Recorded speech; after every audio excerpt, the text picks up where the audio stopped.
Jadi senang sekali lihat keluarga besar penerbang ini. Semoga benar-benar makin sering terbang, ketinggian langit semakin rendah hati, dan semakin dekat dengan yang menguasai langit dan bumi, Allah Subhanahu wa Ta'ala. Tidak ada yang lebih pahit dari berharapnya hati kepada Allah. Allahumma ftah lana hikmataka ya Allah.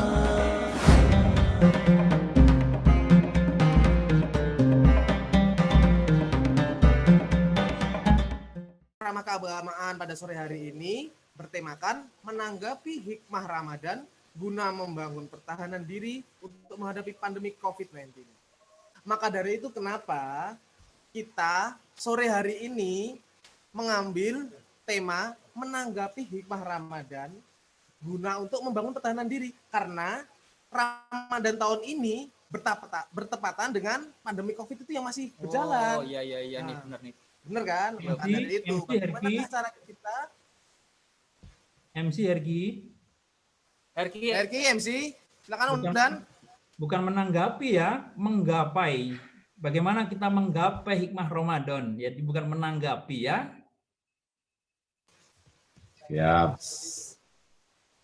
Siap. Jadinya menggapai kemudian tadi. Ya biar antara MC dengan penonton. Nanti jika benar, takutnya nggak ada kontak.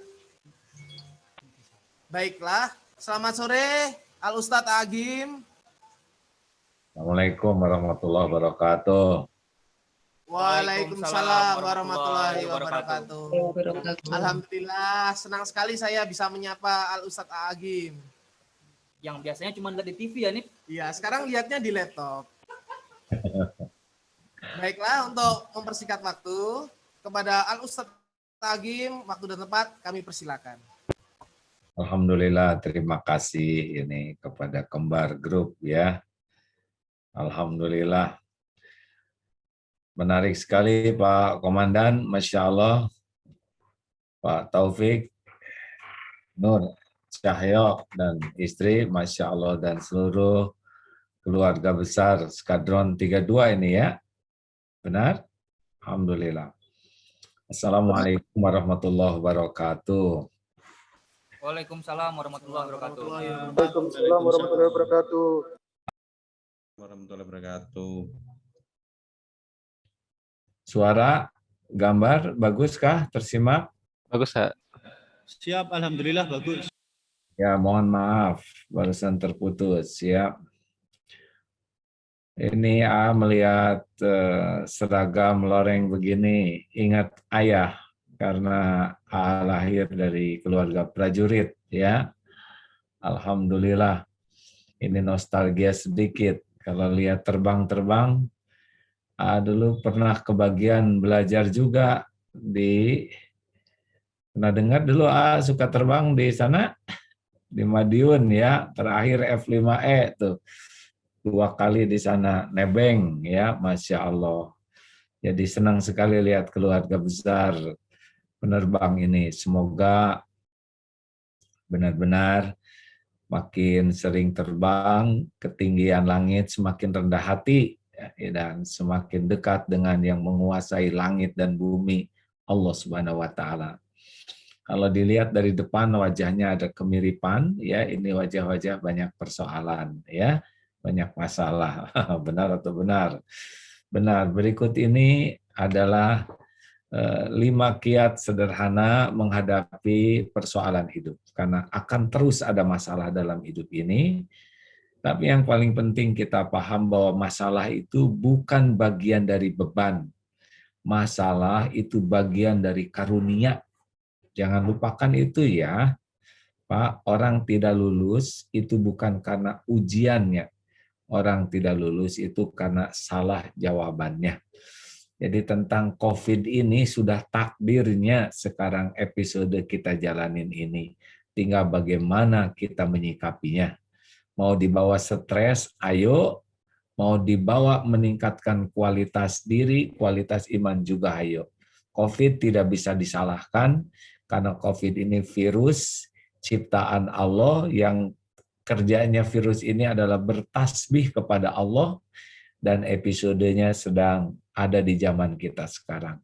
Jangan takut oleh virusnya, tapi takut tidak dilindungi Allah terhadap virus ini karena salah menyikapinya. Satu, resep yang pertama menghadapi hidup ini adalah yang pertama siap menghadapi yang cocok dan siap menghadapi yang tidak cocok dengan keinginan. Ulangi seluruhnya sama-sama. Satu, siap menghadapi yang cocok dan siap menghadapi yang tidak cocok. Walaupun tidak dibunyikan, jawab semuanya. Satu apa? Siap menghadapi yang cocok dan siap menghadapi yang tidak cocok. Mengapa? Karena hidup ini mustahil seluruh keinginan kita akan cocok terjadi. Akan banyak dalam hidup ini hal-hal yang tidak sesuai keinginan, bahkan yang tidak diharapkan terjadi sebagaimana adanya COVID ini. Kita harus siap. Kita punya rencana, Allah punya rencana. Yang bakal terjadi adalah rencana Allah. Yang lebih baik daripada rencana kita adalah rencana Allah Subhanahu wa taala. Kemarin saudara-saudara kita yang bertugas di kapal selam Nanggala 402 tidak pernah terpikir ya akan tenggelam, tetapi memang harus siap. Apalagi jadi istri prajurit harus siap ya, keluarga prajurit, tapi jangan risau karena meninggal itu tidak harus karena perang terus ya. Tidak harus karena tugas. Kalau sudah waktunya akan meninggal dan kita harus siap. Tugas kita adalah meluruskan niat. Semua yang kita lakukan, kita usahakan lillahi ta'ala. Yang kedua adalah menyempurnakan ikhtiar di jalan yang Allah suka. Ini tugas kita ya, tidak boleh setengah-setengah. Harus maksimal. Dan yang ketiga adalah pasrahkan ke Allah dengan tawakal. Sudah selesai, tugas kita cuman itu. Selebihnya, kalau sudah lurus niatnya, sempurna ikhtiarnya, dan sempurna tawakalnya, yang terjadi pasti yang terbaik menurut Allah. Nah, jadi siap ya. Dalilnya Al-Baqarah 216. Wa asa an takrahu syai'aw wa huwa khairul lakum. Boleh jadi engkau tidak suka padahal baik menurut Allah bagimu.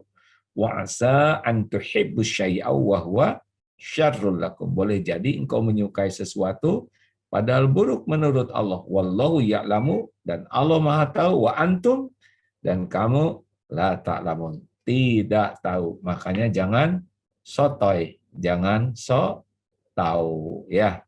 Coba tes. Mana tadi pembawa acara yang dua tuh yang kembar?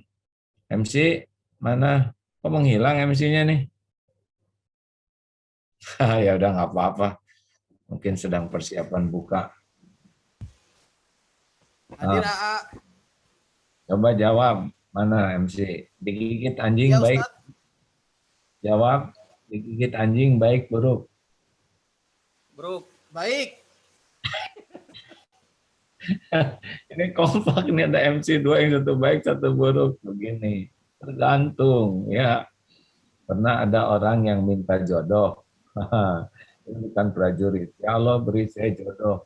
Keluar dari rumah, ternyata digigit anjing. Dia heran. Ya Allah, saya sudah doa minta jodoh. Kenapa saya digigit anjing betina? Akhirnya dibawa ke rumah sakit. Sampai di rumah sakit, diobati. Nah, kenalanlah. Dan ternyata itu jadi jodohnya.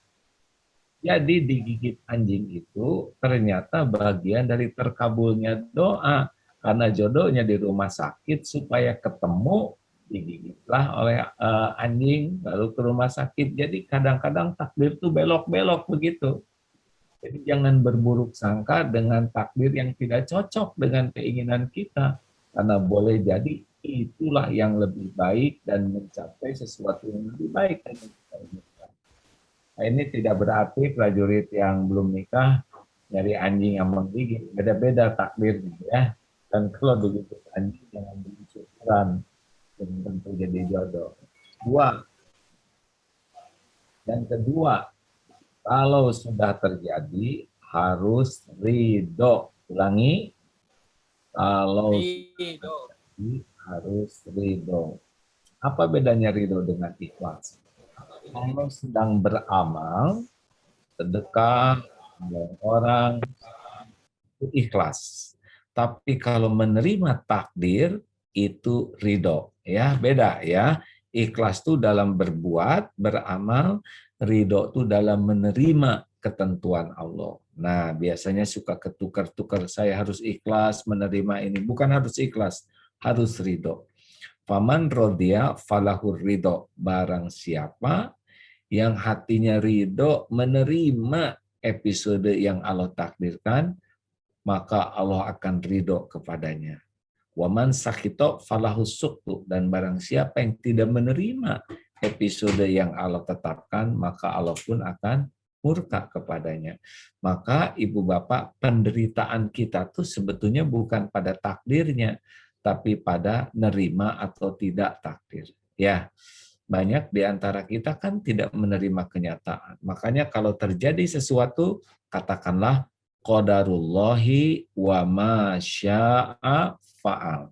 Ini sudah takdir Allah dan Allah berbuat apa yang dikehendakinya. Terima takdir apapun sambil bergerak ikhtiar ke takdir lain, ya. Kalau nasi jadi bubur, terima sambil cari cakwe, ayam, kacang polong, kerupuk, kecap, seledri, bawang goreng, jadikan bubur ayam spesial. Itu dalam Islam. Sekarang sedang ada wabah ini, terima. Dan tidak diterima juga bagaimana? Ya, udah terjadi begini. Sambil bagaimana situasi ini membuat kita lebih kreatif dalam menjemput rezeki, dalam beramal, dalam mencari ilmu. Begitulah, termasuk adanya Zoom ini. Bukankah Zoom ini bagian daripada adanya hikmah karena pandemi, benar? Kalau enggak, rada susah juga nih kita bikin acara begini. Ya, berkeliling dunia nih. Kemana-mana hanya dengan duduk di kursi, alhamdulillah. Jadi memang banyak hikmahnya. Makanya jangan suka banyak menggerutu. Nah, dimutasi, terima saja. Yang penting bagaimana jadi dekat dengan Allah. Mutasi itu bukan mutilasi. Ya, tenang ya. Wah, gimana nih sebentar lagi karir suami nggak usah dipikirkan. Karir mah nggak usah dipikirkan. Yang penting jadi prajurit soleh udah cukup. Mustahil semuanya jadi jenderal, ya kan, kebanyakan jenderalnya. Ya, nih suami saya mentok ini udah nggak apa-apa, yang penting kumpul di sorga. Halo, walaupun seangkatan di Akabri beda-beda garisnya. Ada yang berhenti di kolonel, ada yang jadi brigjen, ada yang kapten juga udahan ya.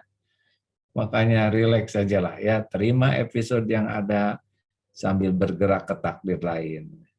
Kemarin kena COVID juga, padahal paling semangat dulu tuh, pakai masker keliling, tahu-tahu kena, terima, nggak apa-apa, terima saja.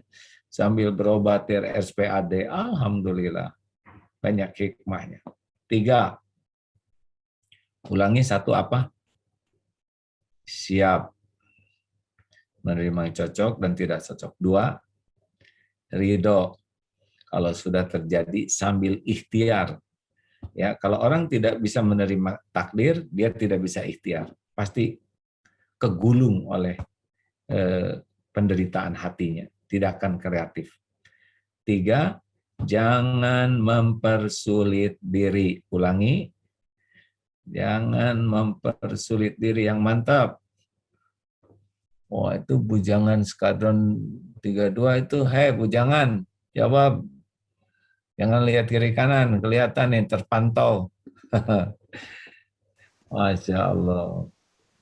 Jadi, Bapak Ibu sekalian, banyaknya kita kalau ada masalah, suka terpancing untuk mendramatisir masalah. Dipertegang, diperrumit, dipergawat.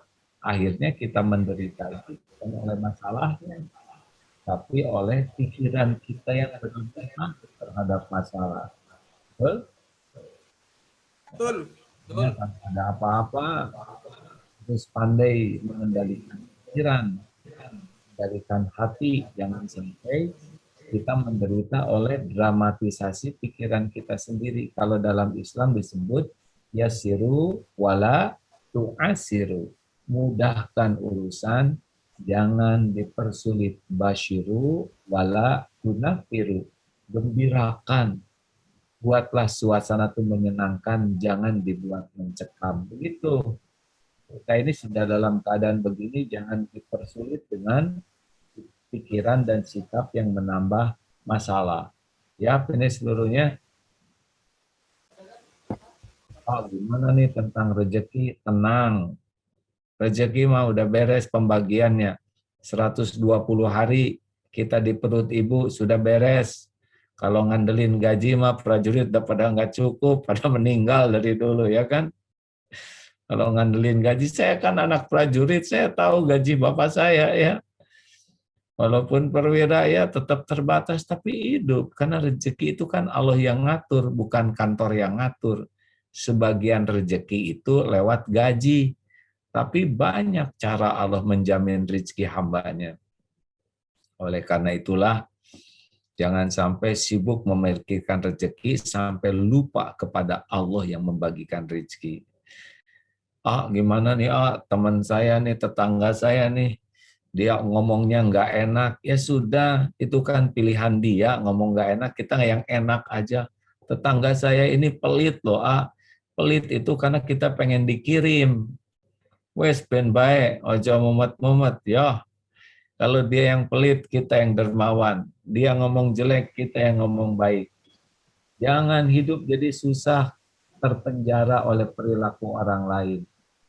Jangan hidup kita diatur oleh keburukan orang lain. Ya, ini ibu-ibu, jangan suka mikirin rezeki orang lain. Setiap orang punya kapling takdir masing-masing. Jangan kadron, seibu sebapak aja, rezekinya beda-beda, episodenya beda-beda. Dah, nggak usah ngebanding-banding sama kulkas tetangga, sama-sama kosong kok isinya. Ya, dulu saya intel di asrama ya. Lanjut, yang keempat, evaluasi diri. Ulangi, evaluasi diri. Nah, ini dalilnya surat An-Nisa 79. Ma asabaka min hasanatin faminallah wa ma asabaka min sayyi'atin famin nafsik. Kebaikan apapun yang ada itu datangnya dari Allah. Dan keburukan yang menimpa itu dari diri kita sendiri. Jadi kalau ada hal-hal yang enggak enak, ada hal-hal yang menyakitkan, ada hal-hal yang pedih, jangan dulu sibuk mencari kambing hitam menyalahkan orang lain. Pokoknya setiap hati tertekan, setiap pedih, baik lahir maupun batin, bawanya ke tobat. Ingat baik-baik ya, air mata tobat itu solusi. Jadi kalau orang yang kalau ada kepahitan dibawa kepada evaluasi diri, yang tobat, itu gerbang pertolongan Allah. Tolong diperhatikan, Bapak Ibu, makanya di skadron kita ini bagusnya istighfar itu jelas 1000 lah. Dan mana tadi? Komandan, ini pasukannya suruh banyak istighfar. Karena istighfar itu paten sekali itu untuk pertolongan Allah. Suatu saat datang ke Imam Hasan Al-Basri. Kampung kami kemarau panjang sekali. Tidak turun hujan, gersang, kami kekurangan air. Ada amalan supaya Allah menolong. Apa jawaban beliau? Istighfar. Minta ampun kepada Allah. Datang lagi tamu, Syekh, keluarga kami sedang kesulitan keuangan. Cicilan banyak. Sulit untuk hidup cukup. Ada jalan enggak amalan supaya Allah membuka pintu rezeki? Jawaban beliau, istighfar. Banyak istighfar. Minta ampun kepada Allah. Pulang, datang lagi tamu. Kami nikah sudah lama. belum punya anak aja, ada amalan supaya kami dititipi keturunan. Dijawab oleh beliau, istighfar, minta ampun. Datang lagi tamu, panen kami gagal. Ada amalan istighfar. Ditanya tuh oleh yang ada di sana, Syekh, ini tiap masalah jawabannya kok sama, istighfar.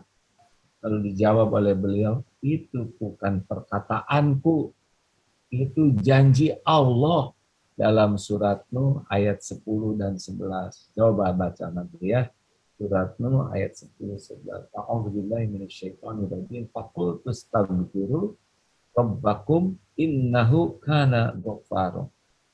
Kukatakan kepadamu, faqultu astaghfiru rabbakum, kepada mintalah ampun kepada Tuhan kalian, Tuhanmu, niscaya Allah Maha Pengampun, yursilis sama alaikum midrara, Allah akan turunkan hujan lebat dari langit, wa yumdidkum bi amwali wa banin, dan Allah akan harta dan anak-anak, dan Allah mengadakan kebun-kebun dan sungai-sungai.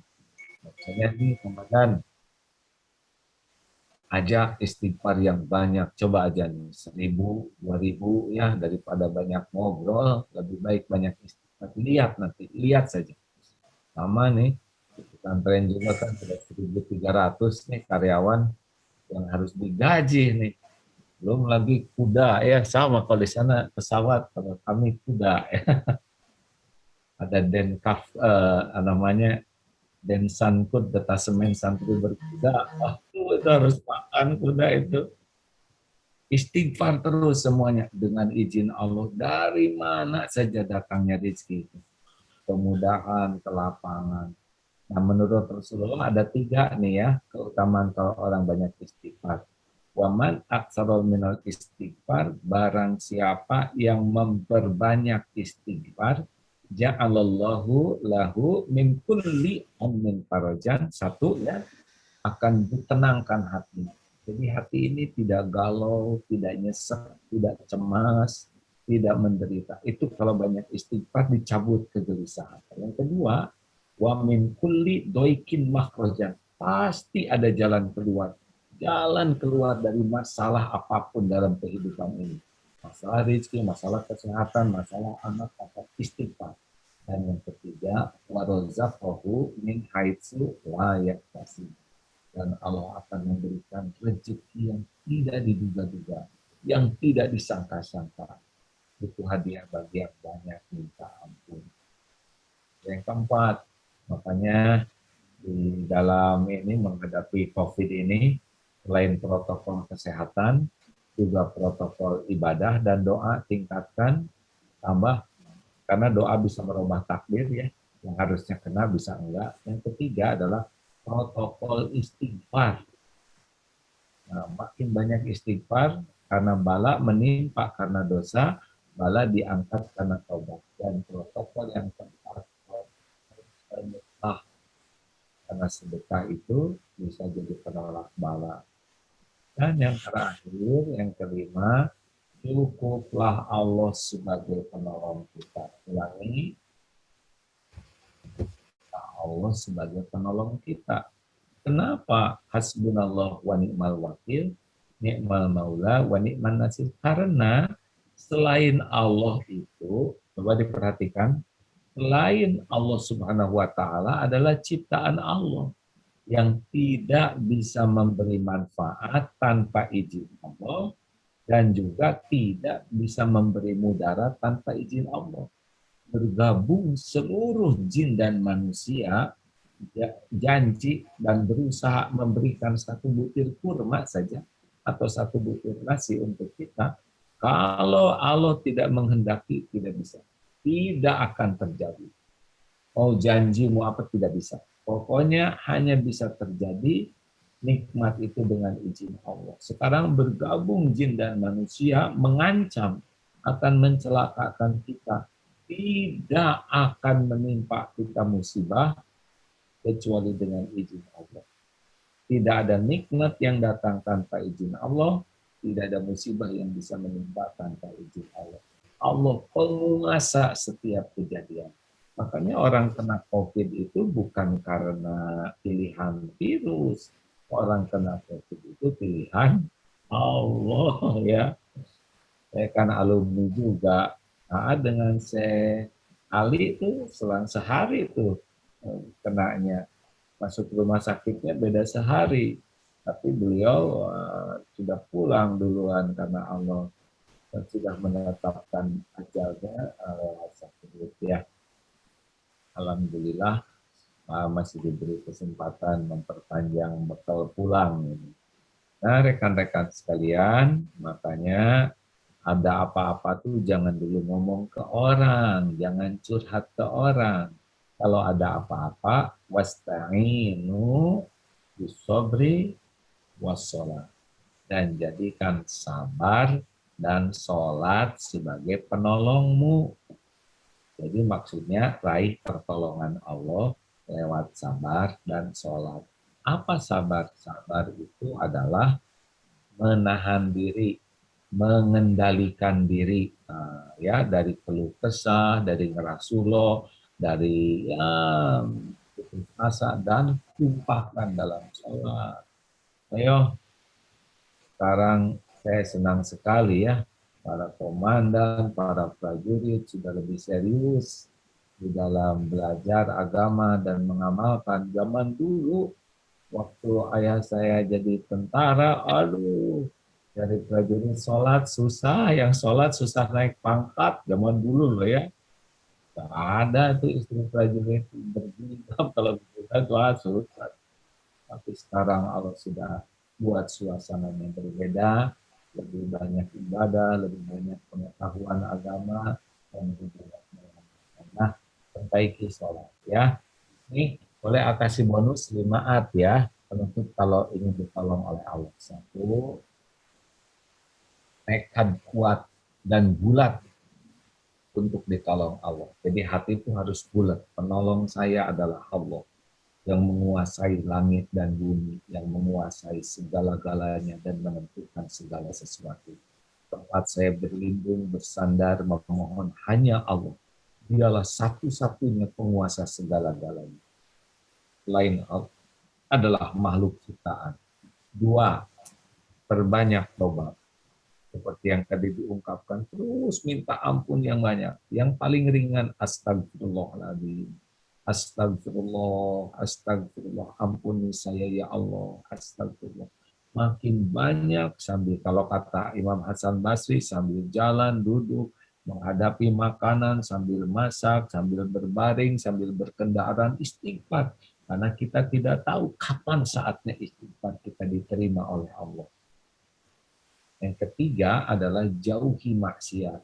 Mulai rem mata. Jangan zina mata, zina pendengaran. Mulut dijaga, makin banyak ngerem dari maksiat, makin nyaman. Karena setiap kali kita melakukan dosa, pasti tidak enak hidup ini. Dan mengundang bencana. Tidak ada bencana kecuali diundang oleh dosa kita sendiri. Makanya jauhi maksiat. Orang-orang sekarang menghargai kita karena Allah masih menutupi dosa dan maksiat kita. Dan kalau Allah mau buka, itu dosa kita kebuka itu. Ya, halo, dengar para prajurit ini ya. Jadi sekarang kenapa istri menghargai? Karena istri tidak tahu kelakuan suaminya. Tobat, ya, jauhi maksiat. Kalau Allah membuka, lihat tuh yang ditangkap itu Allah membuka, kebuka saja. Mau pangkat setinggi apapun, jabatan setinggi apapun, kalau Allah buka, nah supaya tidak dibuka, tobat dan jauhi maksiat. Yang keempat, tingkatkan taat, sholat tepat waktu, usahakan berjamaah ya dengan protokol kesehatan kalau suasana begini. Jangan suka melambat-lambat sholat, telat makan jadi masalah, telat tidur jadi masalah, telat makan obat nggak sembuh-sembuh, telat bayar hutang dikepruk, apalagi telat sholat, sumber masalah yang utama dulu ya, kita menganggap remeh pertolongan Allah. Dan yang kelima, tebar manfaat. Nah, ini saya senang ada banyak anak yatim, makin banyak menolong, makin ditolong. Wallahu fi aunil abdi Maka al-abdu fi auni akhi. Allah senantiasa menolong orang yang senang menolong. Jadi kalau kita ingin hidup kita banyak pertolongan Allah, sederhana. Banyak saja nolong orang. Dengan harta, tenaga, pikiran, ilmu, doa, apa saja. Terus berbuat kebaikan. Dan itu pasti kembali kepada kita. Sepanjang ikhlas melakukannya. Terima kasih. Ya 30 menit nih udah. Biasanya dengan tanya jawab. Kenapa melongo semua begini hadirin? Halo. Alhamdulillahirrahmanirrahim. Pas ya Ustadz, 30 menit. Ya pas ya. Pas. Setelah ini saya mau cari anjing betina Ustadz. Jangan. Nanti takdirnya rabies. Ya dapat jodoh. Beda-beda kapling takdirnya. Silakan. Siap Ustadz. Terima kasih kepada Kiai Haji Abdullah Jinastiar atas ceramah keagamaannya.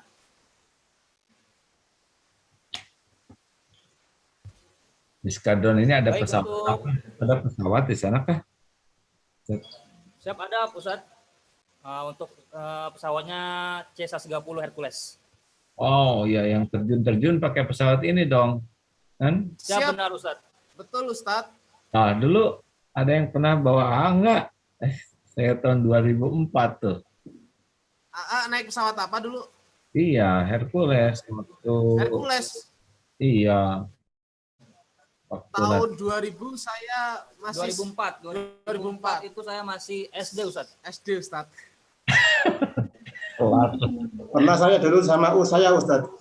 Kan? Ada yang sama-sama saya waktu itu. Iya. Ini saya ada fotonya nih Ustadz. Wah, mana? Wah, nostalgia. Coba lihat. Coba ditunjukkan yang punya Ustadz fotonya. Siapa dulu? Mana? Ustadz ikut terjun bebas Paskas. Ya, saya itu. Oh, tahu mana. Senang banget ini. Diana mungkin ditunjukkan fotonya. Ya, waktu itu ngajak free fall di Agus ya, ikut latihan beberapa kali free fall di sana. Nah, itu pakai Hercules mana? Ada nggak fotonya? Dulu ayah saya sudah pensiun, ikut juga naik ke atas pakai Hercules. Alhamdulillah. Terima kasih